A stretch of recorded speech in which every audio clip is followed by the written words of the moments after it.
유로파이터, F-15SE 등 3개 기종 가운데 가격 조건이 맞다는 이유로 F-15SE가 단독 후보로 결정되면서부터였습니다. 방사청은 없애든지 아니면 대수술을 해야 됩니다. 왜냐하면 방사청이 2006년에 출범을 할 때는 가장 좋은 무기를 가장 투명하게 그 가장 적당한 가격에 사는 것이 방사청의 목표였습니다. 그런데 지금은 세월이 몇 년 흐르다 보니까 가장 좋은 무기라는 전제는 다 사라지고 없고 가장 저렴하고 가장 투명하게 사는 것만 남았습니다. 마침내는 역대 공군 참모총장들까지 F-15SE 도입에 반대하는 성명서를 발표하기에 이르렀습니다. 아무리 예산이 부족하다 하는 경우라도 어떻게 앞으로 40년간 우리 안보의 핵심 전력이 될 자기 전투기를 구입하는 사업에 있어서 성능은 따져볼 기회도 갖지 못하고 가장 값싼 항공기를 산다. 이건 좀 문제가 있는 것 아니냐. 그래서 이건 분명히 문제를 제기하고 시정돼야 되겠다 하는 차원에서 건의를 하게 됐던 겁니다. FX 3차 사업의 기종은 원래 작년에 결정하기로 됐지만 정권 교체와 맞물려 선정 시점이 여러 차례 번복됐고 결국 이번 정부로 이양됐습니다. 그런데 이번엔 방추위 부결이라는 충격적인 결과를 낳으면서 사업을 원점에서 재검토해야 하는 최악의 상황에 직면했습니다. 총 사업비 8조 3천억 원. 앞으로 30년 이상 한국 영공을 방위할 하이급 전투기 60대 도입. 그래서 단군 이래 최대 무기 도입 사업으로 지칭되던 한국 차기 전투기 사업, 즉 FX 3차 사업이 원점 재검토라는 뜻밖의 사태를 맞았습니다.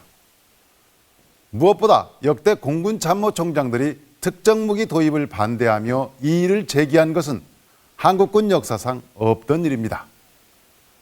지난해 1월 사업 공고 이후 2년 가까이 진행되어 온 FX 사업이 손바닥 뒤집듯 무산된 이유는 무엇일까요?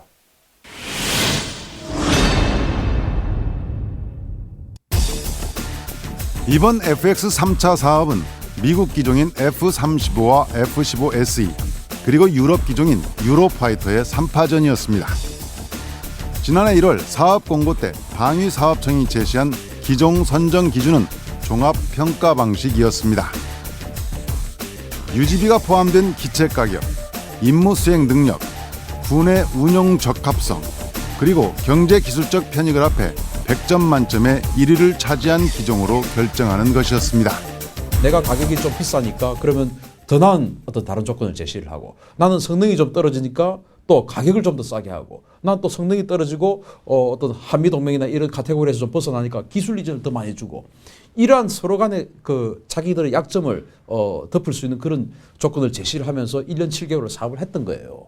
그런데 선정을 앞두고 느닷없이 2달 전에 이 가격을 아예 전제 조건으로 못 박아버렸던 것이죠. 비용이 15%밖에 되질 않습니다.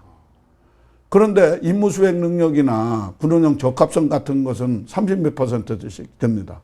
그러니까 군에서 요구하는 성능 이상으로 우리 성능이 이렇게 좋아서 임무를 이렇게 잘해줄게 하고 제한을.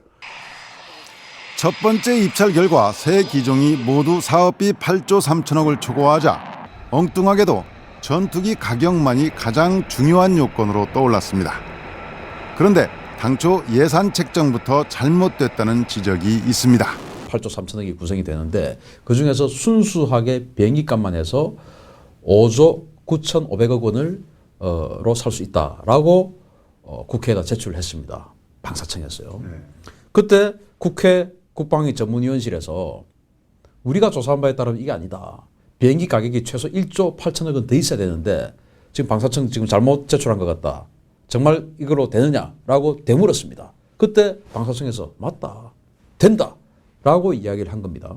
비용은 처음에 그 전문기관에서 기재부랑 같이 전문기관에서 용역을 받아가지고 비용을 산출했습니다. 그 비용은 뭐 어떤 우리가 독자적으로 하는 것은 아니고 예상되는 대상 기종의 회사의 예정 가격, 우리가 어느 정도로 살려고 그러는데 가격이 어느 정도 될 것이냐는. 방사청이 뒤늦게 기획재정부에 증액을 타진했지만 2006년 예산관리지침이 개정돼 사업을 다시 시작하지 않고는